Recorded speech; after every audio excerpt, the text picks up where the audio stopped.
कल्पना कीजिए कि आप अनंत आकाश में एक छोटे से बिंदु पर खड़े हैं, जहाँ ना कोई धरती है, ना कोई आकाश गंगा, सब कुछ शून्य है। और इसी शून्य से हमारे ग्रह पृथ्वी का जन्म हुआ। क्या आप जानते हैं हमारे सौर मंडल में ये नीला गोला कैसे अस्तित्व में आया? क्या ये किसी दैवीय शक्ति का चमत्कार था या फिर विज्ञान के कुछ अद्भुत नियमों का परिणाम? ट्रू फैक्ट्स के इस खास एपिसोड में हम इस रहस्यमयी और रोमांचक सफर पर निकलेंगे, जहां से पृथ्वी की उत्पत्ति की कहानी शुरू होती है। भारतीय पौराणिक कथाओं के अनुसार जब सृष्टि का कोई अस्तित्व नहीं था, केवल अंधकार और शून्यता थी, तब भगवान विष्णु ने जल में शयन किया और उनकी नाभि से एक कमल प्रकट हुआ। इस कमल से ब्रह्मा जी का जन्म हुआ, जो सृष्टि के रचयिता माने जाते हैं। ब्रह्मा जी ने ओम का उच्चारण किया, जिससे ब्रह्मांड के तत्व प्रकट हुए और उन्होंने सृष्टि की रचना शुरू की। इस प्रक्रिया में पृथ्वी की उत्पत्ति भी हुई, जिसे भूमि देव के रूप में पूजा जाता है। अब चलिए, विज्ञान की दुनिया में वैज्ञानिकों के अनुसार लगभग 13.8 अरब साल पहले एक महाविस्फोट हुआ, जिसे बिग बैंग के नाम से जाना जाता है। इस विस्फोट के बाद ब्रह्मांड का विस्तार शुरू हुआ और इसमें ऊर्जा और पदार्थ फैलने लगे। यह वही क्षण था जब समय और स्थान का जन्म हुआ। बिग बैंग के बाद ब्रह्मांड में अत्यधिक तापमान और घनत्व था, जिससे प्राथमिक कणों का निर्माण हुआ।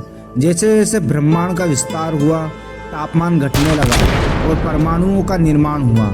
हाइड्रोजन और हीलियम जैसी गैसें बनी, जो बाद में तारों और आकाशगंगाओं के निर्माण का कारण बनी। बिग बैंग के बाद जब ब्रह्मांड में गैस और धूल का फैलाव हुआ, तब धीरे धीरे गुरुत्वाकर्षण के प्रभाव से ये धूल और गैस एक साथ आने लगी। लगभग 4.6 अरब साल पहले हमारे सौर मंडल के केंद्र में सूर्य का जन्म हुआ।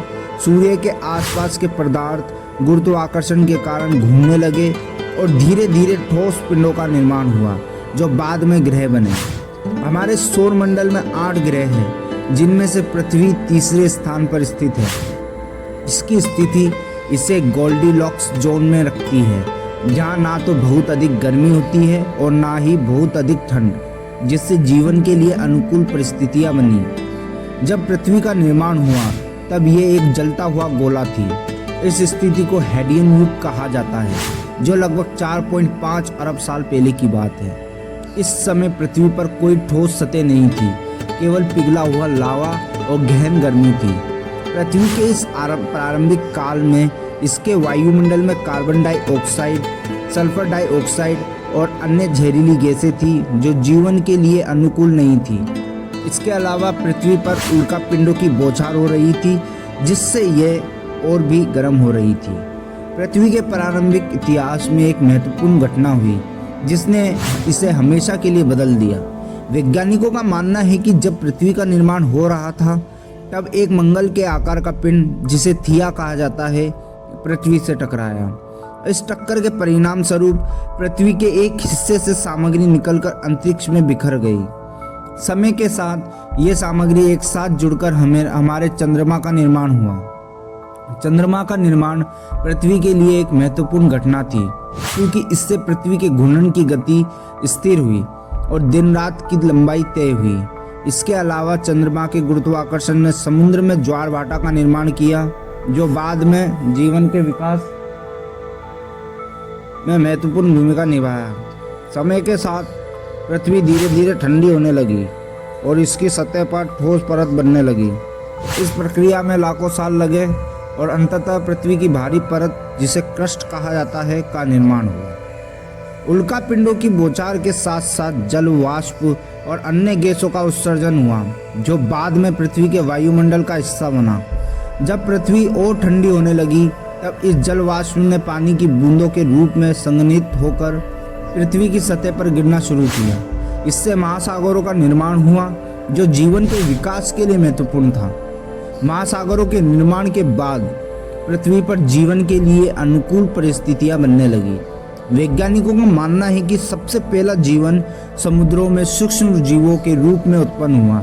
ये सूक्ष्म जीव एकल कोशिका वाले जीव थे, जिन्हें प्रोकैरियोट्स कहते हैं। ये सूक्ष्म जीव प्रकाश संश्लेषण की प्रक्रिया के माध्यम से ऑक्सीजन का उत्पादन करने लगे, जिससे पृथ्वी के वायुमंडल में ऑक्सीजन की मात्रा बढ़ने लगी। ये वह समय था जब पृथ्वी पर जीवन के लिए अनुकूल परिस्थितियां बनने लगी और धीरे धीरे जीवन का विकास होने लगा।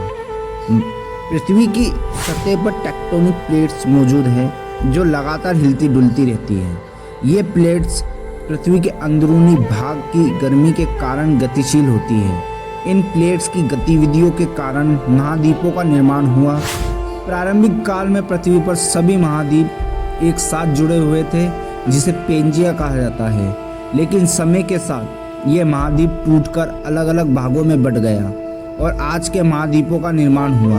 टेक्टोनिक प्लेट्स की गतिविधियां आज भी जारी है और पृथ्वी की सतह को लगातार बदल रही है। इससे न केवल महाद्वीपों का निर्माण हुआ, बल्कि पहाड़, घाटियां और अन्य भू आकृतियां भी बनी। पृथ्वी पर सबसे पहले जीवन समुद्र में विकसित हुआ, लेकिन समय के साथ ये जीवन धरती पर भी फैलने लगा। सबसे पहले पौधे धरती पर आए, जो प्रकाश संश्लेषण के माध्यम से ऑक्सीजन का उत्पादन करने लगे। इसके बाद धीरे धीरे जानवरों का विकास हुआ, जो पहले समुद्र में रहते थे और फिर धरती पर आ गए। इस प्रक्रिया में लाखों साल लगे, लेकिन अंततः मनुष्यों का विकास हुआ। मानवों ने धीरे धीरे सभ्यता का निर्माण किया और आज हम जिस उन्नत दुनिया में रह रहे हैं वह इसी विकास का परिणाम है। अब सवाल उठता है कि क्या पृथ्वी हमेशा ऐसी ही रहेगी? क्या यहाँ हमेशा जीवन संभव रहेगा? वैज्ञानिकों का मानना है कि एक दिन ऐसा आएगा जब सूर्य की ऊर्जा समाप्त होने लगेगी। सूर्य एक विशालकाय लाल दानों में बदल जाएगा और उस समय पृथ्वी पर जीवन संभव नहीं होगा। इस घटना को वैज्ञानिक रेड जॉइंट फेज कहते हैं। इस समय सूर्य की ऊर्जा इतनी बढ़ जाएगी कि वह पृथ्वी की सतह को जलाने लगेगी। इस स्थिति में पृथ्वी का वायुमंडल जल जाएगा और महासागर सूख जाएंगे। ये वह समय होगा जब पृथ्वी पर जीवन का अंत हो जाएगा। जैसा कि वैज्ञानिक मानते हैं, एक दिन पृथ्वी पर जीवन का अंत हो सकता है, लेकिन इसका मतलब ये नहीं है कि मानवता का अंत हो जाएगा। हम एक ऐसी प्रजाति है जो नए आविष्कार और खोज के माध्यम से हमेशा नई संभावनाओं की तलाश में रहते हैं। आज के समय में वैज्ञानिक और अंतरिक्ष एजेंसियां लगातार ये कोशिश कर रही है कि क्या ब्रह्मांड में अन्य जगहों पर जीवन संभव हो सकता है। मंगल ग्रह इस दिशा में सबसे बड़ा उम्मीदवार है। वैज्ञानिक मंगल पर जीवन के संकेतों की खोज कर रहे हैं और साथ ही वहां की सतह को मनुष्य के रहने लायक बनाने की योजना बना रहे हैं। मंगल के अलावा यूरोपा, जो कि बृहस्पति का एक चंद्रमा है, और टाइटन, शनि का एक चंद्रमा भी वैज्ञानिकों की नज़र में है। इन जगहों पर पानी या उसके संकेत मिलने के कारण इन्हें जीवन के लिए संभावित स्थान माना जा रहा है। अगर मानवता को इन ग्रहों या चंद्रमाओं पर रहने योग्य स्थान मिल जाता है तो ये पृथ्वी से परे जीवन की शुरुआत होगी। ये मानवीय सभ्यता के लिए एक नया अध्याय होगा जो हमें हमारी सीमाओं से परे जाने और ब्रह्मांड में अपनी जगह बनाने का मौका देगा। हालांकि भविष्य में अन्य ग्रहों पर जीवन संभव हो सकता है, लेकिन यह समझना जरूरी है कि पृथ्वी जैसी अनमोल धरोहर हमें कहीं और शायद ही मिले। यह ग्रह जीवन के लिए अद्वितीय परिस्थितियां प्रदान करता है, इसलिए पृथ्वी की सुरक्षा और इसके पर्यावरण का संरक्षण हमारी सर्वोच्च प्राथमिकता होनी चाहिए। ग्लोबल वार्मिंग, प्रदूषण और अन्य मानव जनित गतिविधियां पृथ्वी के पर्यावरण को नष्ट कर रही है। अगर हमें अपनी आने वाली पीढ़ियों के लिए इस ग्रह को सुरक्षित रखना है तो हमें अभी से सतर्क होना होगा और हमें पर्यावरण की रक्षा के लिए ठोस कदम उठाने होंगे। आज हमने देखा कि कैसे एक शून्य से शुरू होकर पृथ्वी का निर्माण हुआ और कैसे इस नीले ग्रह ने जीवन की कहानी को अपने आंचल में समेटा। ये सफ़र अद्भुत, रहस्यमय और रोमांचक है। पृथ्वी का इतिहास हमें सिखाता है कि जीवन अनमोल है और इसे संरक्षित करना हमारा कर्तव्य है। क्या भविष्य में हम अन्य ग्रहों पर बच जाए या ब्रह्मांड में नई जगहों की खोज करें, लेकिन हमारी जड़ें हमेशा इस धरती से जुड़ी रहेंगी। इस अद्वितीय यात्रा में हमारे साथ जुड़ने के लिए धन्यवाद। अगर आपको हमारी ये जानकारीपूर्ण और रोमांचक यात्रा पसंद आई हो तो कृपया हमारे चैनल ट्रू फैक्ट्स को सब्सक्राइब करें, लाइक करें और अपने दोस्तों के साथ शेयर करें। और हाँ, कमेंट्स में ज़रूर बताएं कि आप और किस विषय पर वीडियो देखना चाहते हैं। इस चैनल पर हम आपको और भी अद्भुत, अनसुनी और दिलचस्प कहानियों से रूबरू कराते रहेंगे। अगली बार फिर मिलेंगे एक रोमांचक सफ़र पर। तब तक के लिए खुद का और अपनी पृथ्वी का ख्याल रखें। धन्यवाद।